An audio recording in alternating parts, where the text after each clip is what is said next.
আসসালামু আলাইকুম, সবাই কেমন আছেন? আশা করছি সবাই খুব ভালো আছেন। এখন সকাল 10টা বাজে। আমি নিয়ে এসেছে এখন গরুর মাংস। এখানে আজকে রানের মাংস এনেছে, কারণ বাসায় মেহমান আছে, সেই জন্য সিনার মাংস আনলে অনেকে তো হাড্ডি পছন্দ করে না, সেই জন্য আর কি ফ্রেশ মাংস নিয়ে এসেছে। আর মাংসগুলো আজকে কেটে আনিনি, আমি এগুলো কেটে নিব, কেটে ধুয়ে রান্নায় চলে যাব। তাহলে বন্ধুরা আমি মাংসটাকে কেটে নিচ্ছি। মাংসটা ধুয়ে নিয়েছি।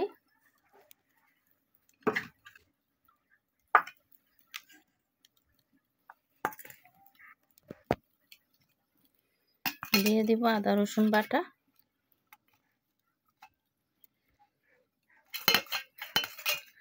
রসুনটা কালো মতো হয়ে গেছে, কারণ আমি আগে গরম মশলা গুঁড়া করে তারপর ওই পাটাতেই রসুনটা আগে বেটেছিলাম, সেই জন্য।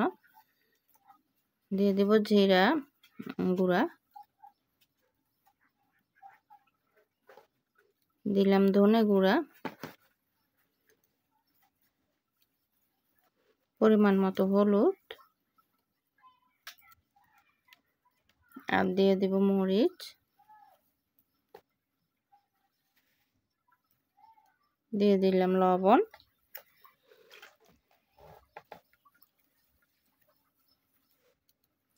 আমি এবার মাংসটাকে ভালোভাবে মেখে তারপরে ঢেকে রাখবো কিছুক্ষণের জন্য। সামান্য দিব গরম মশলার গুঁড়া,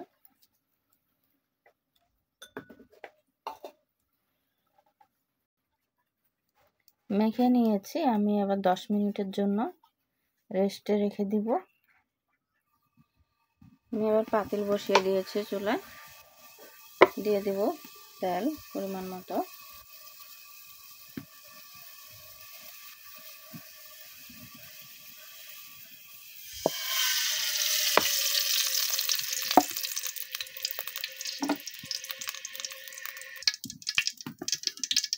আমি এবার পেঁয়াজ দিয়ে দিচ্ছি।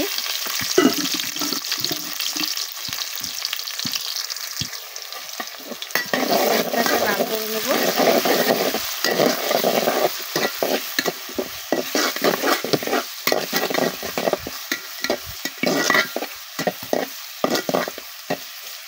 পেঁয়াজটা লাল করে নিতে হবে।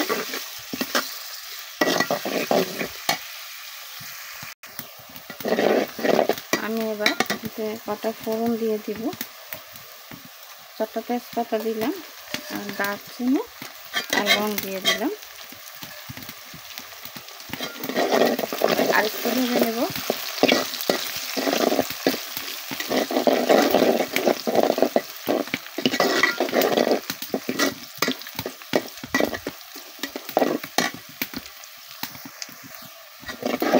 আমি এবার মাংসটা দিয়ে দিব।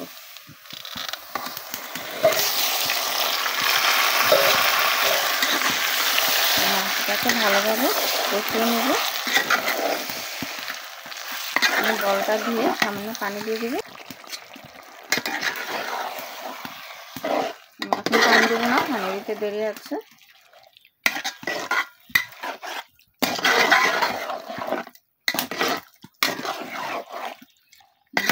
মাংসটা আমি ঢেকে দেব।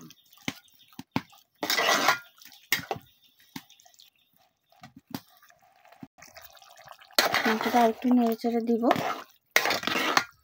পানি ছেড়ে দিয়েছে।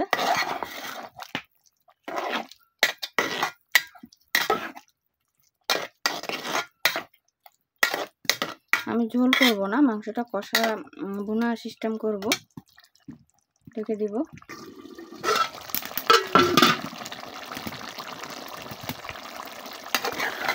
এই যে আমার মাংসটা কিন্তু ফ্রাই হয়ে গেছে।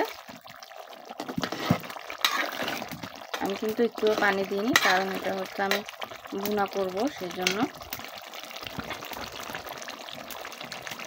এবার আরেকটু ঢেকে দিব। মাংসটা হয়ে গেছে, আমি এবার নামিয়ে নেব। আমি কিছুটা গরম মশলার গুঁড়া রেখেছি, ওটা গরম মশলাটা টেলে তারপর গুঁড়ো করেছি। দারচিনি, এলাচি, লবঙ্গ আর কটা গোলমরিচ ওগুলো আমি এখন দিব না, ওটা যখন খাওয়ার আগে গরম করব তখন দিয়ে গরম করব। তো বন্ধুরা কেমন লাগলো অবশ্যই জানাবেন, ভালো লাগলে একটা লাইক দিবেন, নতুন হয়ে থাকলে সাবস্ক্রাইব করে পাশেই থেকে যাবেন, আরও ভালো লাগলে শেয়ার দিবেন। ধন্যবাদ, সবাই ভালো থাকবেন, আল্লাহ হাফেজ।